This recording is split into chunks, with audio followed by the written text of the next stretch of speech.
May 27, 1942, Pearl Harbor, Hawaii. Station HYPO basement. The Japanese had no idea the U.S. Navy broke their JN-25 code before Midway, and that hidden breakthrough would change everything. In a dimly lit room filled with cigarette smoke, Commander Joseph Rochefort and his team of codebreakers were reading Japan's most secret messages like morning newspapers. Every battle plan, every ship movement, every strategic decision, all laid bare on their desks, while Admiral Isoroku Yamamoto prepared what he believed would be Japan's crushing victory at Midway. American cryptanalysts already knew exactly when, where, and how the attack would come. The Japanese fleet steamed across the Pacific in complete confidence, convinced their plans were perfectly hidden. But 3,000 miles away, American intelligence had already seen through their greatest deception. 4 Japanese aircraft carriers, 248 planes, the most decisive naval battle in history. But here's the question that will shock you. What happens when the hunters become the hunted and the prey knows every move before it's made? Before we get into the story, comment below where in the world you are watching from today. The room at Station HYPO was a world apart from the Pacific War raging just beyond. Fans stirred heavy Hawaiian air, cigarette smoke pooled along the ceiling, and the clatter of typewriters pounded like distant gunfire. Commander Joseph Rochefort padded across the room in his faded bathrobe, slippers scraping against the floorboards. The eccentricity masked a mind tuned to war. Sheets of numbers, groups of 5, slid across desks as enlisted men traced fragments of meaning. He stopped behind a yeoman, studied the page, and nodded once. "They are coming," Rochefort said flatly. "Midway is the target." The room went silent, except for the fans' whine. The basement of Station HYPO hummed with electric tension beneath Pearl Harbor's tropical heat. Commander Joseph Rochefort shuffled between rows of wooden desks, his worn terry cloth bathrobe and house slippers a stark contrast to the weight of responsibility on his shoulders. Around him, 24 young sailors hunched over sheets covered in 5-digit number groups, their pencils scratching against paper as they worked to unlock Japan's most guarded secrets.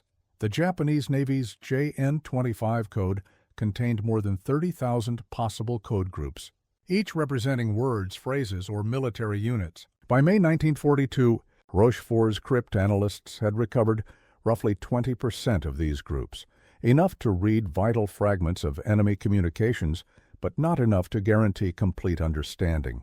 Every breakthrough came at the cost of sleepless nights, aching eyes, and nerves stretched to breaking points. Yeoman Third Class had been staring at the same intercept for 6 hours when the pattern suddenly emerged. The repeated use of AF in multiple Japanese messages, always in contexts suggesting a major operation. Rochefort leaned over the young man's shoulder, studying the decoded fragments. His trained eye caught what others might miss, the rhythm of a large-scale offensive taking shape. The breakthrough came when Rochefort devised a clever trap. He ordered Midway to transmit an unencrypted message about water shortage problems on the atoll. Within hours, Japanese communications confirmed that AF was experiencing freshwater difficulties. The cipher had been cracked, and with it, Japan's greatest strategic secret. Cigarette smoke drifted toward the ceiling fans as Rochefort gathered his team around a wall map of the Pacific.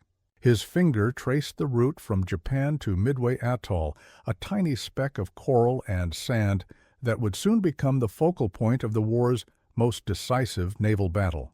The men leaned closer to their cipher sheets, understanding that every slip of the pencil carried weight. Every pattern glimpsed could save thousands of American lives. War in this humid basement was fought with stubby pencils and aching eyes rather than guns and torpedoes. The real weapons were patience, mathematics, and the grinding determination to extract meaning from chaos. Rochefort adjusted his wire-rimmed glasses and looked at the map pinned to the wall. He tapped Midway with a worn pointer, his voice carrying quiet certainty. "Gentlemen, this is where the Empire will bleed."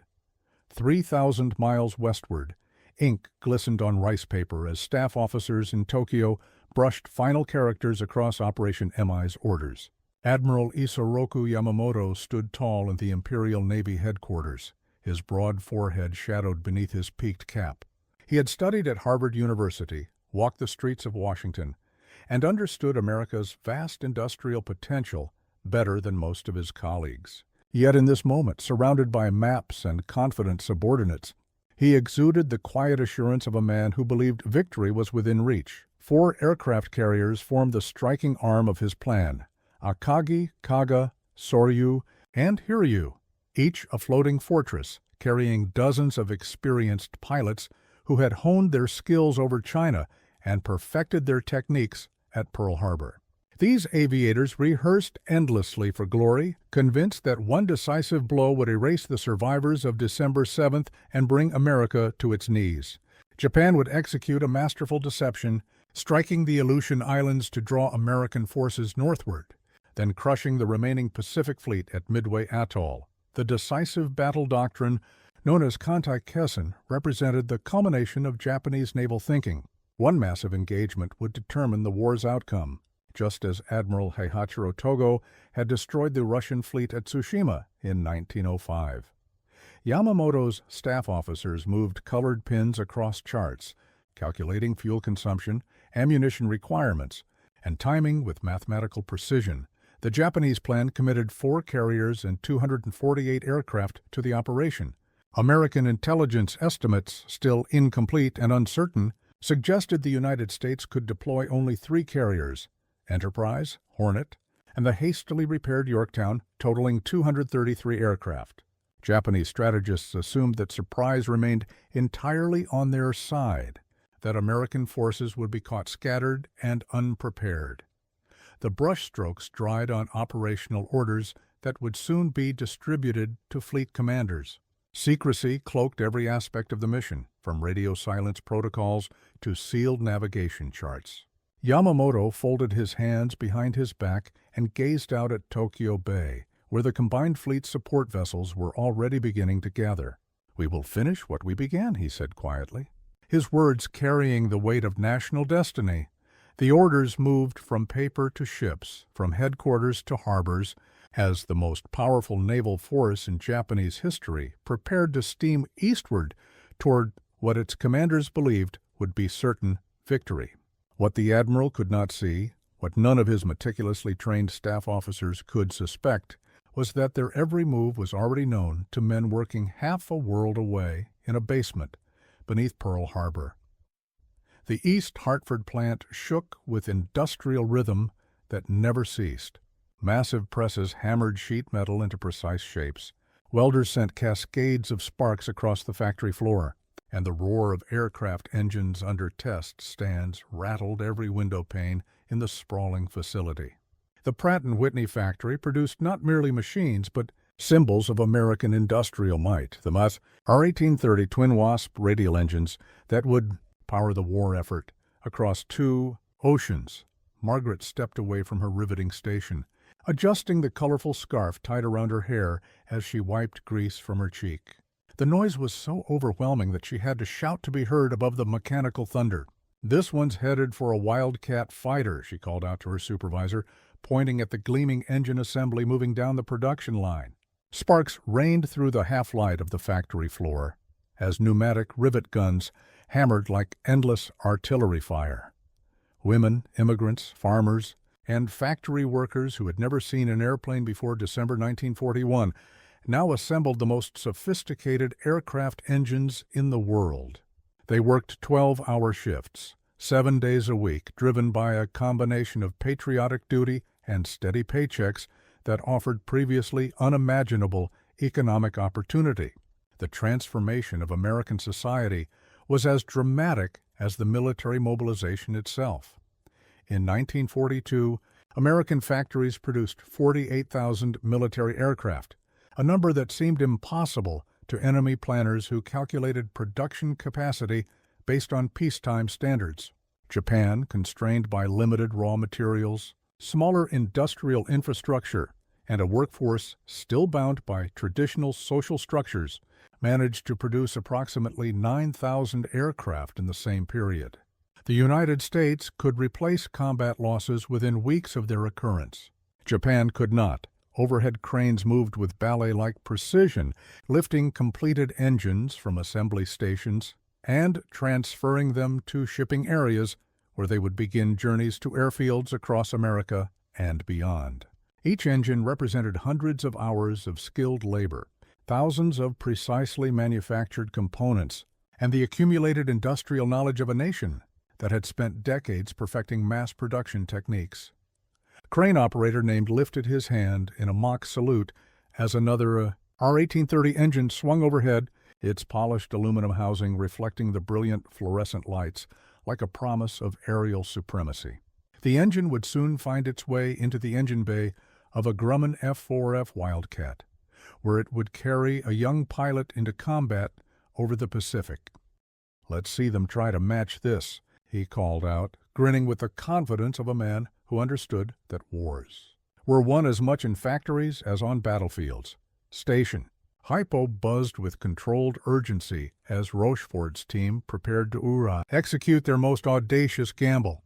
The plan was elegantly simple. Order Midway Atoll to transmit a deliberately unencrypted radio message reporting equipment failures in their freshwater distillation plant. If their suspicions about AF were correct, Japanese intelligence would intercept this transmission and report the water shortage to their fleet. Commanders using the mysterious two-letter designation, Lieutenant Commander, worked through the night of May 25th, carefully composing a message that would sound authentic to Japanese eavesdroppers while providing unmistakable confirmation of Midway's identity. The transmission went out on schedule, its contents deliberately casual and seemingly routine. Within 18 hours, Japanese naval communications crackled with encrypted reports that AF was experiencing freshwater supply difficulties. The trap had worked perfectly. Admiral Chester Nimitz received the final confirmation in his Pearl Harbor office, where maps covered every available wall surface and intelligence reports created small mountains of paper on his desk.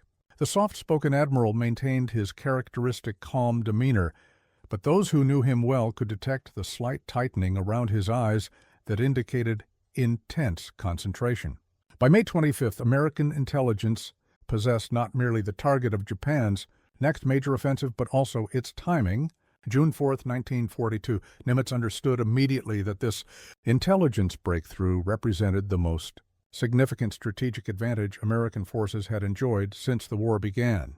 The element of surprise, Japan's most potent weapon, at Pearl Harbor, would now work entirely in America's favor.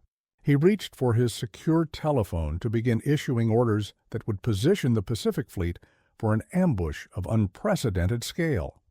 Around Midway Atoll, United States Marines began digging gun emplacements into coral sand, rolling barrels of aviation gasoline into protected positions, and mounting anti-aircraft guns at carefully surveyed locations. From California shipyards to Hawaiian naval bases, convoys loaded with ammunition, bombs, spare parts, and reinforcement personnel began moving across the Pacific Ocean under maximum secrecy protocols. At Station HYPO, cryptanalysts continued working through intercepts that provided increasingly detailed pictures of Japanese preparations. Every decoded message confirmed the accuracy of their initial assessment while revealing additional elements of Yamamoto's plan. The enemy fleet thought itself invisible, moving across vast oceanic distances under complete radio silence.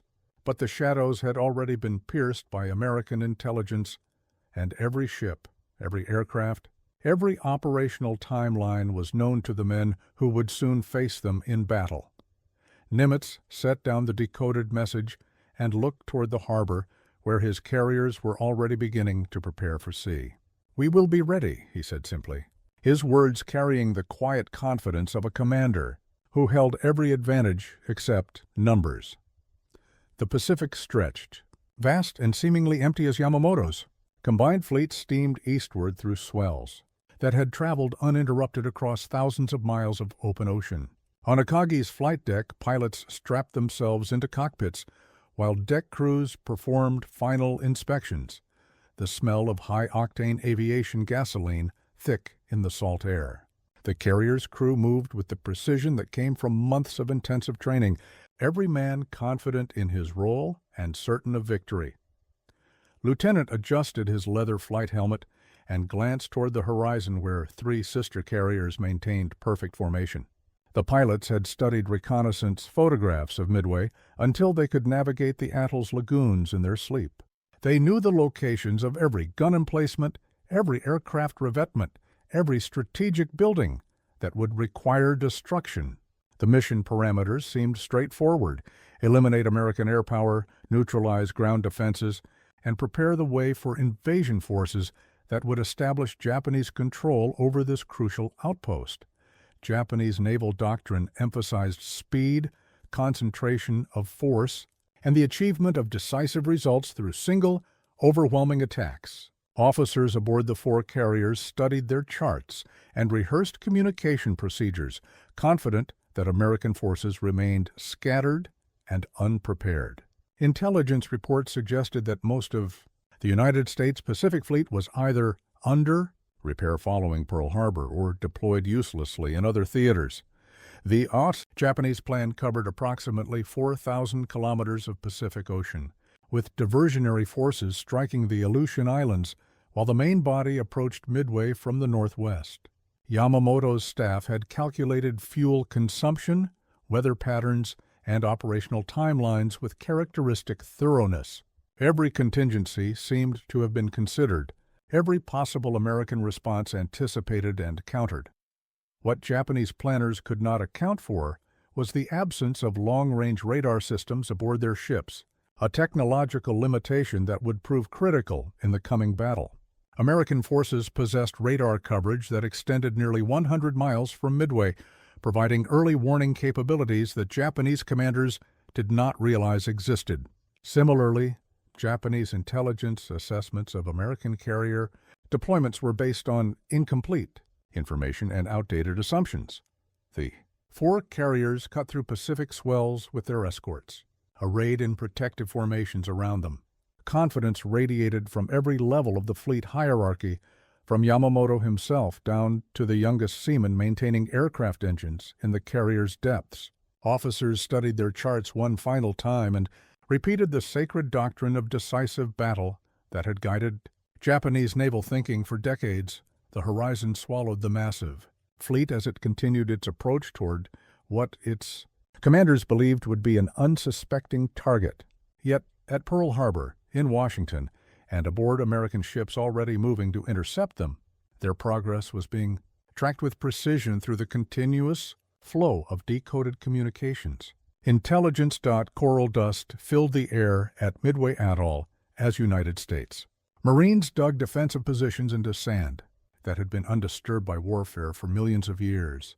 The sun baked their backs as they positioned machine guns, strung communication wire, and camouflaged ammunition storage areas beneath palm fronds and canvas tarps. Diesel fuel fumes mingled with salt air and the persistent smell of sweat as men worked around the clock to transform a peaceful wildlife refuge into a fortress. Sergeant wiped sand from his rifles action and squinted toward the horizon where empty blue sky met empty blue ocean.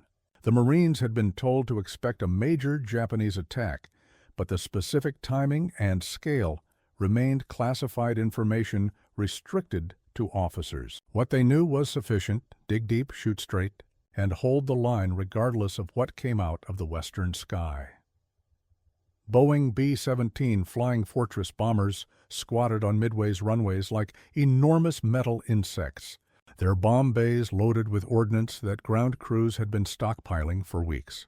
The massive 4-engine bombers represented the most advanced strategic aircraft in the American inventory, capable of carrying devastating payloads across hundreds of miles of ocean. Their crews performed endless maintenance routines, checking engines, testing radio equipment, and rehearsing navigation procedures for missions they knew would come soon.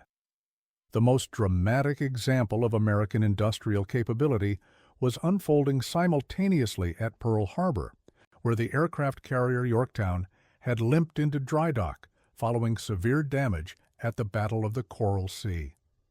Naval architects estimated that proper repairs would require months of careful work. Instead, more than 1,400 shipyard workers swarmed over the vessel in shifts that never ended, cutting away damaged steel, welding new plates into position, and restoring combat systems through sheer determination and unlimited resources. Within 72 hours, Yorktown was declared seaworthy and combat-ready, a feat of industrial efficiency that Japanese planners would have considered impossible. The carrier's restoration demonstrated American advantages that extended far beyond simple numbers. Advantages in logistics, manufacturing capacity, technical expertise, and the ability to marshal vast resources toward urgent military requirements. On June 2nd, American aircraft carriers Enterprise, Hornet, and the hastily repaired Yorktown slipped into positions northeast of Midway Atoll. Their presence remained completely unknown to Japanese intelligence, which continued to assume that American naval forces were scattered across the Pacific and incapable of concentrated response. The trap had been carefully prepared, and the hunters were moving unknowingly toward their prey. A Marine gunner cleaned sand from his weapons barrel and glanced toward the western sky one more time. "They'll come soon," he muttered to his loader, scanning the endless blue expanse for the first signs of approaching aircraft. Aircraft engines thundered across Akagi's flight deck as the first wave of Japanese bombers lifted into the golden light of June 4th's dawn. The Pacific Ocean glowed beneath their wings as 108 Nakajima B-5N torpedo bombers and Aichi D-3A dive bombers formed up for their approach to Midway Atoll, their pilots confident that surprise remained completely on their side. At exactly 5:53 in the morning, Midway's SCR-270 radar installation detected the incoming formation at a range of 93 miles. Air raid sirens began wailing across the atoll as ground crews scrambled to disperse aircraft, and personnel sought shelter in reinforced positions. 26 Marine fighters, a mixture of obsolete Brewster F-2A, Buffalo aircraft, and newer Grumman F-4F Wildcats, roared down the runway to intercept a force that outnumbered them more than 4-1. The mathematical disparity told the story of the coming engagement before the first shot was fired. Japanese planners had committed overwhelming force to ensure the elimination of Midway's air defenses, while American defenders could only hope to inflict maximum damage before being swept aside. Marine pilots understood these odds perfectly as they climbed toward the approaching bomber formation, their radio communications crackling with tension and determination. Major Parks led the fighter squadron upward through clear morning air, knowing that his pilots faced nearly impossible odds, but also understanding that every Japanese aircraft destroyed over Midway would be unavailable for attacks against American carriers. The young Marines and their cockpits represented months of training, thousands of dollars in equipment, and the accumulated expertise of American aviation programs that had expanded dramatically since Pearl Harbor. Bombs began falling across Midway at 6:20 in the morning, cratering runways, destroying fuel storage tanks, and setting buildings ablaze with precision that reflected careful planning and skilled execution. Oil tanks exploded in towering columns of black smoke, while anti-aircraft guns hammered skyward, their shells bursting among the Japanese formations like deadly flowers. Yet despite the intensity of the bombardment, Midway's essential infrastructure survived the initial assault. Telling and preparing this story took us a lot of time, so if you are enjoying it, subscribe to our channel. It means a lot to us. Now back to the story. Radio operators maintained communications throughout the attack, reporting damage assessments and coordinating defensive responses while bombs exploded around their positions. The Marines had prepared for this moment through months of intensive training, and their discipline showed in the steady flow of information that reached American commanders monitoring the battle. From ships positioned just beyond the horizon, the first clash of the Battle of Midway had begun with Japanese forces, believing they possessed complete tactical surprise.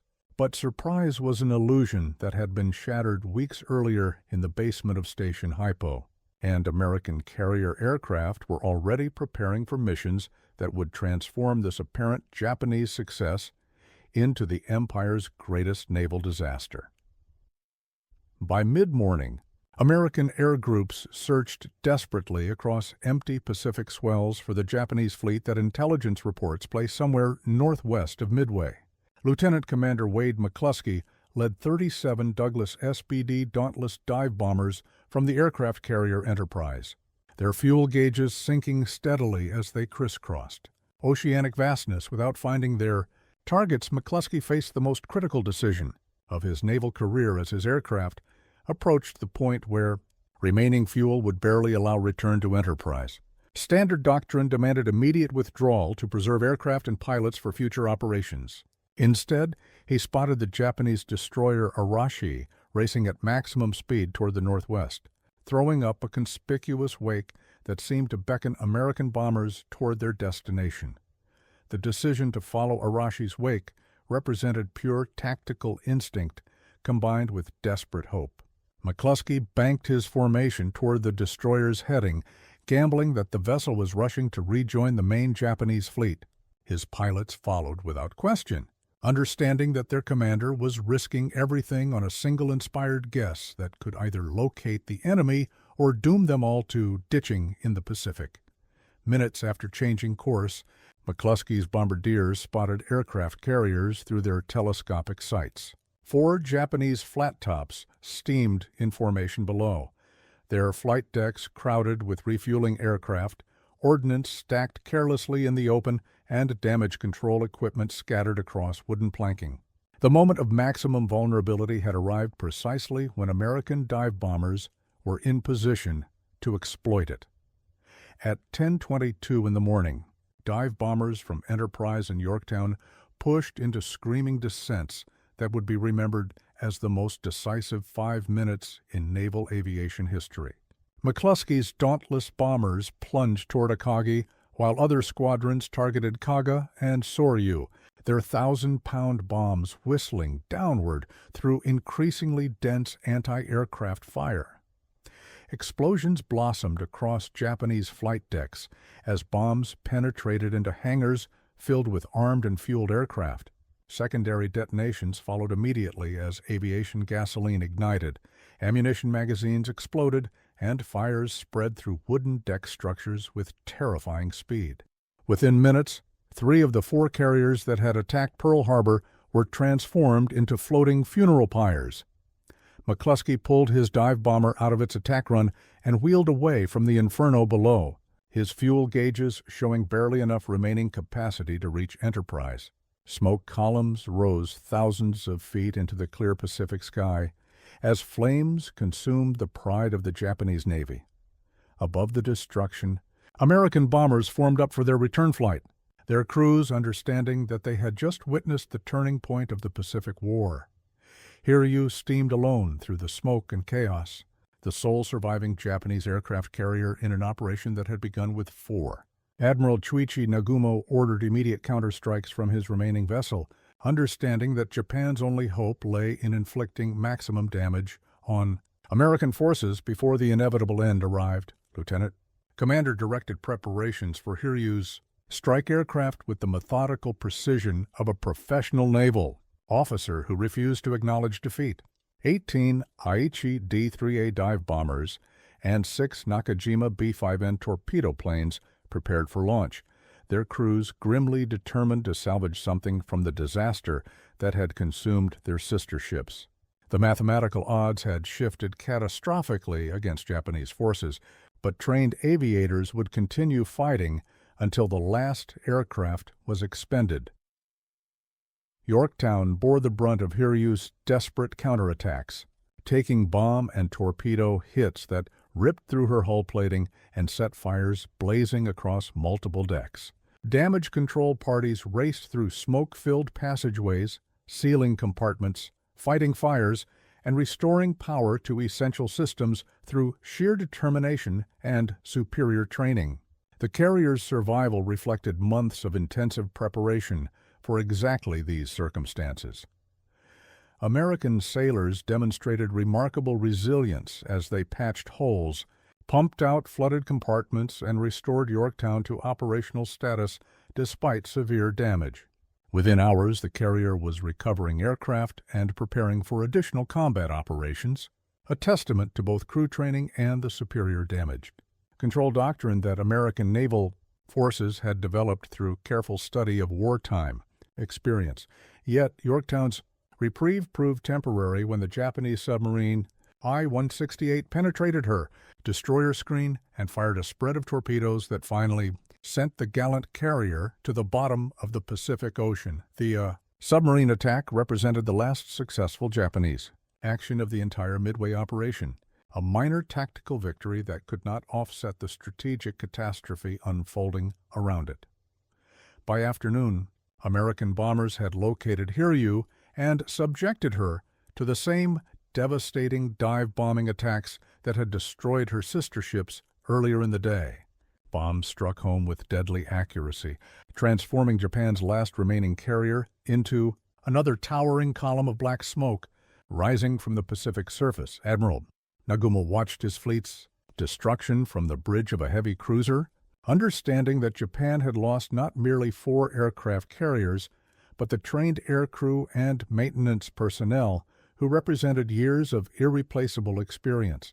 The setting sun flag that had flown triumphantly over Pearl Harbor 6 months earlier now disappeared beneath waves of smoke and flame. By dusk on June 4th, all 4 Japanese aircraft carriers that had participated in the Pearl Harbor attack were gone, along with most of their aircraft and many of their most experienced pilots. Flames lit the western horizon as the remnants of the once mighty combined fleet began their retreat. Toward Japan, the Pacific Ocean fell silent, except for the gentle slapping of waves against oil slick, wreckage, and the distant cries of survivors. Clinging to debris scattered across miles of open water, lifeboats drifted aimlessly while rescue vessels from both sides searched for men who had been thrown into the sea when their ships exploded or capsized under the weight of damage that exceeded any vessel's ability to survive. The numerical accounting of Midway's cost revealed a disparity so dramatic that initial reports seemed impossible to believe. Japan had lost 4 aircraft carriers, 248 aircraft, and approximately 3,000 sailors and aviators in a single day of combat. The United States had lost 1 aircraft carrier, 150 aircraft, and 307 personnel, a casualty ratio that defied every previous example of naval warfare. The strategic implications extended far beyond simple numbers. Japan's lost aviators represented the most experienced and highly trained naval pilots in the world, men who had perfected their skills over China and demonstrated their capabilities at Pearl Harbor. These irreplaceable professionals could not be rapidly replaced through training programs that required years to produce competent carrier pilots. American losses, while painful, could be offset through industrial and training programs that were already expanding at unprecedented rates. Survivors from both sides would carry memories of June 4th for the rest of their lives. Japanese sailors described watching their carriers disappear beneath towering columns of smoke and flame, while American aviators recalled the satisfaction of seeing their bombs strike home against targets they had pursued across hundreds of miles of empty ocean. The personal testimonies from Midway consistently emphasized the battle's decisive nature and its immediate impact on morale throughout both fleets. Admiral Nimitz received damage reports and casualty figures in his Pearl Harbor office, maintaining his characteristic composure while privately acknowledging the magnitude of American success. The intelligence breakthrough that had made this victory possible would remain classified for decades, but its strategic value was immediately apparent to senior commanders who understood how completely Japanese plans had been compromised. Military historians studying the engagement would eventually describe Midway as the most stunning and decisive blow in naval history, comparing its strategic impact to Trafalgar, Tsushima, and other battles that had determined the course of entire wars. The combination of intelligence superiority, industrial advantage, and tactical execution had produced results that seemed almost impossible when viewed against the balance of forces that existed before June 4th.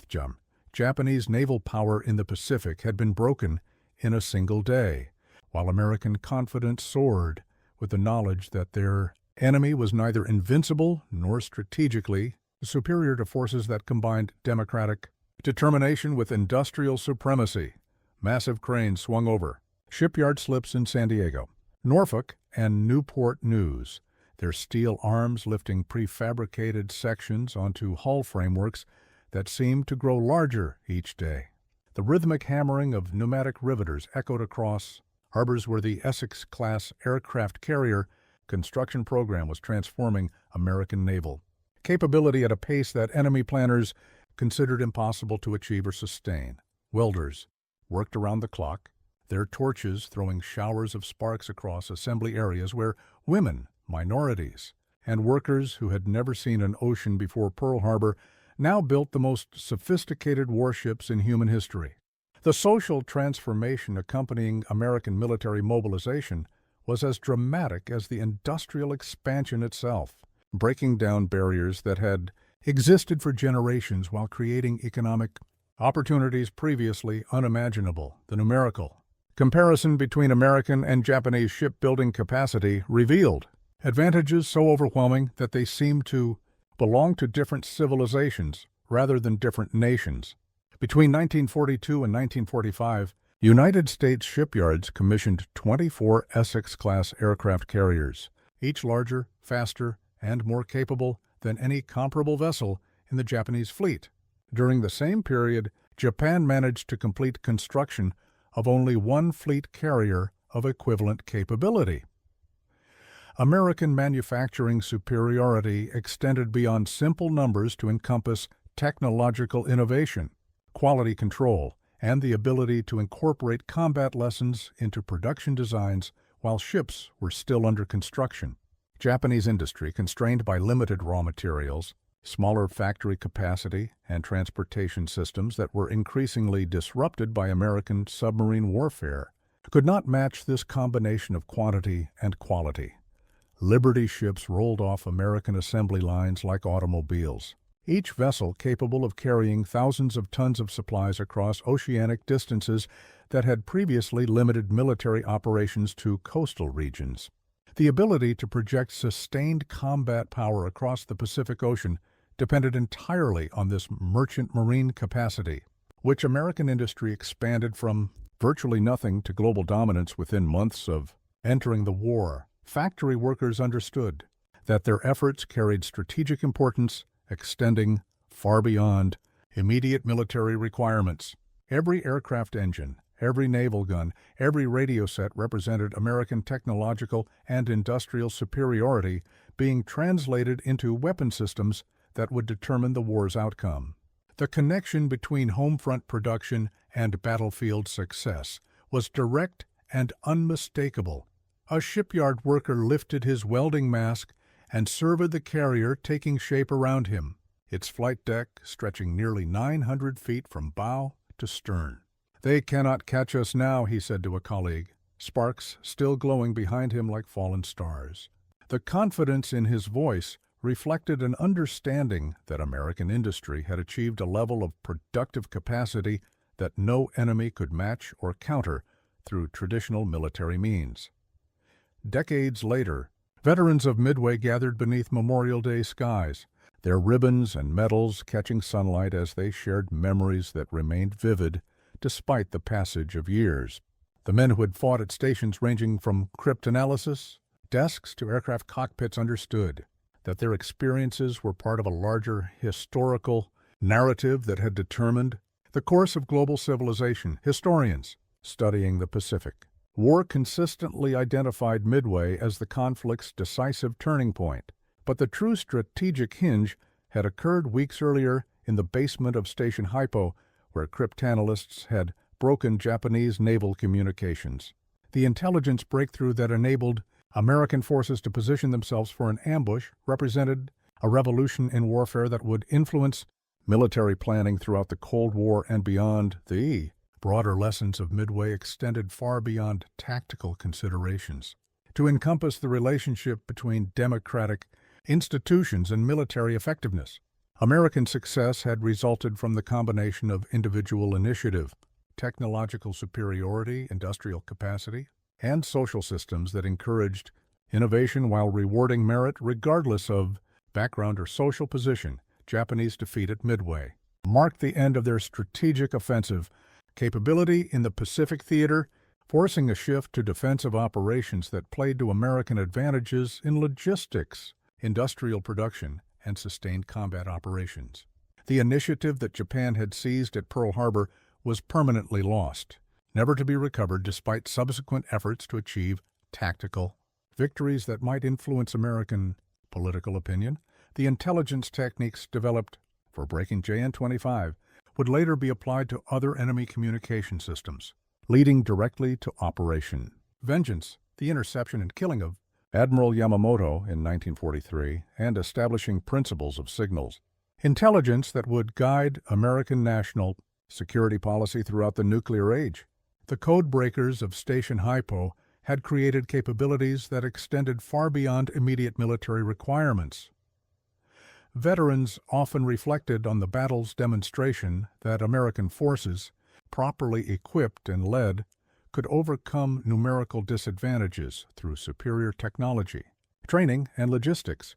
The lesson resonated throughout subsequent decades, as the United States faced other challenges requiring the mobilization of democratic society against totalitarian opponents who possessed apparent advantages in military tradition or geographic position. The Pacific had smelled of salt and ash on June 4, 1942, as smoke columns rose from burning Japanese carriers and oil slicks spread across waters that would soon become graves for thousands of enemy sailors. But from that sacrifice and destruction had come victory, and with victory came the preservation of democratic institutions that would shape the remainder of the 20th century and beyond. If you enjoyed the story, I handpicked this next story that you will enjoy. Please don't miss this one. Click here to watch it.